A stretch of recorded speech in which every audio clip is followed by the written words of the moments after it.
যেটা আমি বলছি সেটাই হওয়া উচিত। তোর মর্জি এখানে চলবে না। ঠিক আছে ঠিক আছে।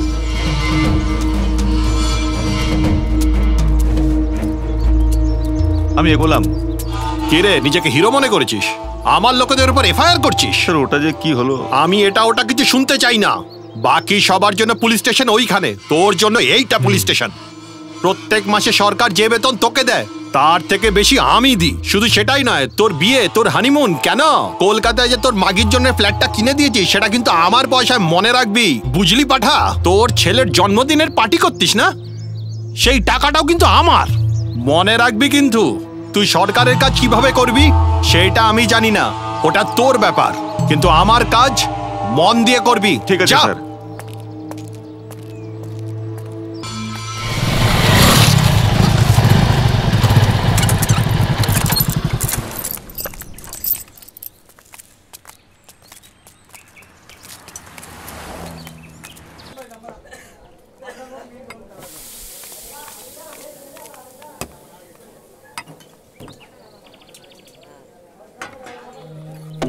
তাড়াতাড়ি খা। খাচ্ছি তো ভাই। কি করছিস দাদা? এটা একটা পাঠা। হ্যাঁ দেখ না। আরে ঠিক করে খা। আমার হয়ে গেছে দাদা, আর খাবো না। আর লাগবে না। না আমার লাগবে না, আমার লাগবে না। খাবার কিন্তু সত্যিই ভালো। ঠিক বলছিস দাদা, একে দেখা তো। স্যার বিলটা। খাবার শেষ হলো না, আগে বিল নিয়ে এসে গেল। চিকেন নিয়ে। ওই 1 প্লেট চিকেন দাও।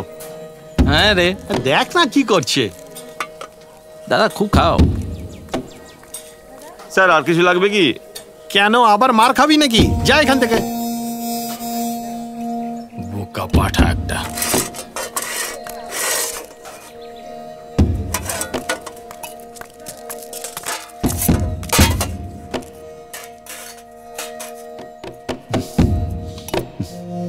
আর পারবো না, তুই খেয়ে নে। না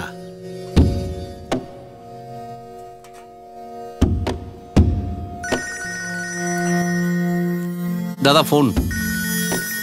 হ্যালো স্যার, এখানে 4টে লোক এসে ঝামেলা করছে। প্রদীপকে ফোন কর। ফোন করেছিলাম কিন্তু তুলছে না। তাই বুঝি?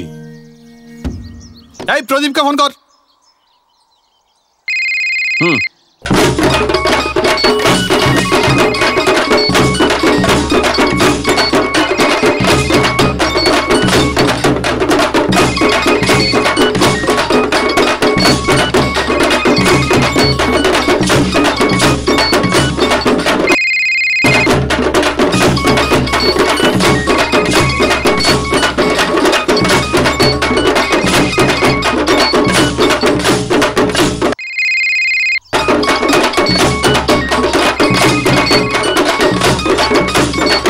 আমার ফোন তুলছে না, কি করছে?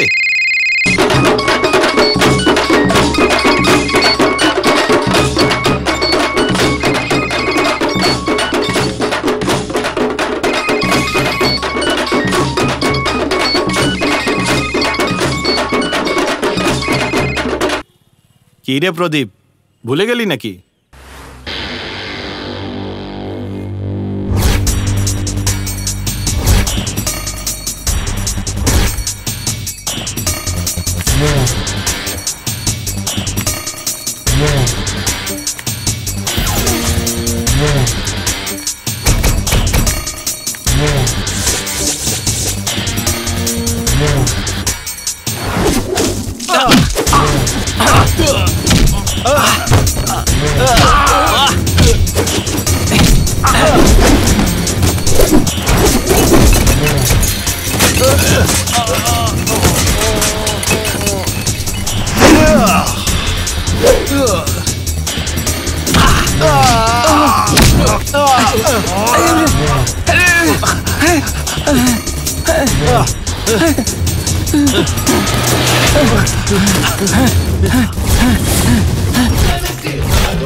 এই প্রদীপ, এ রাজা, কি হয়েছে?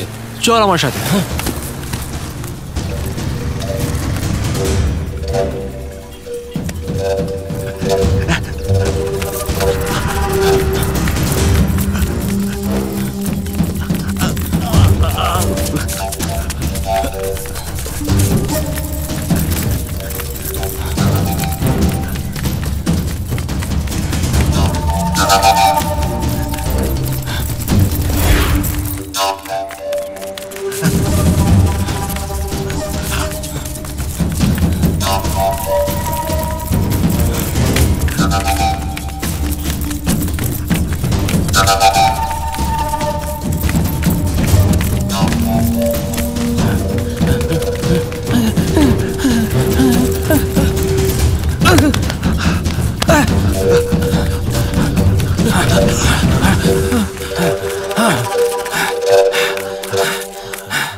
তুই মারবি না আমি মারবো?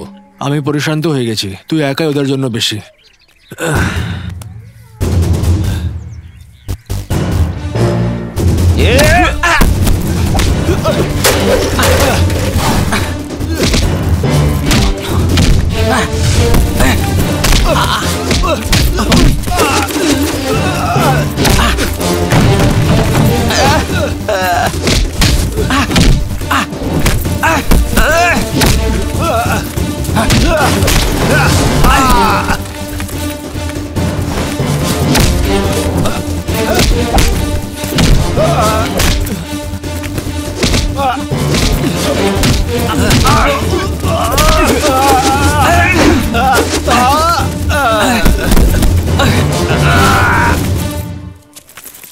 চল এখান থেকে।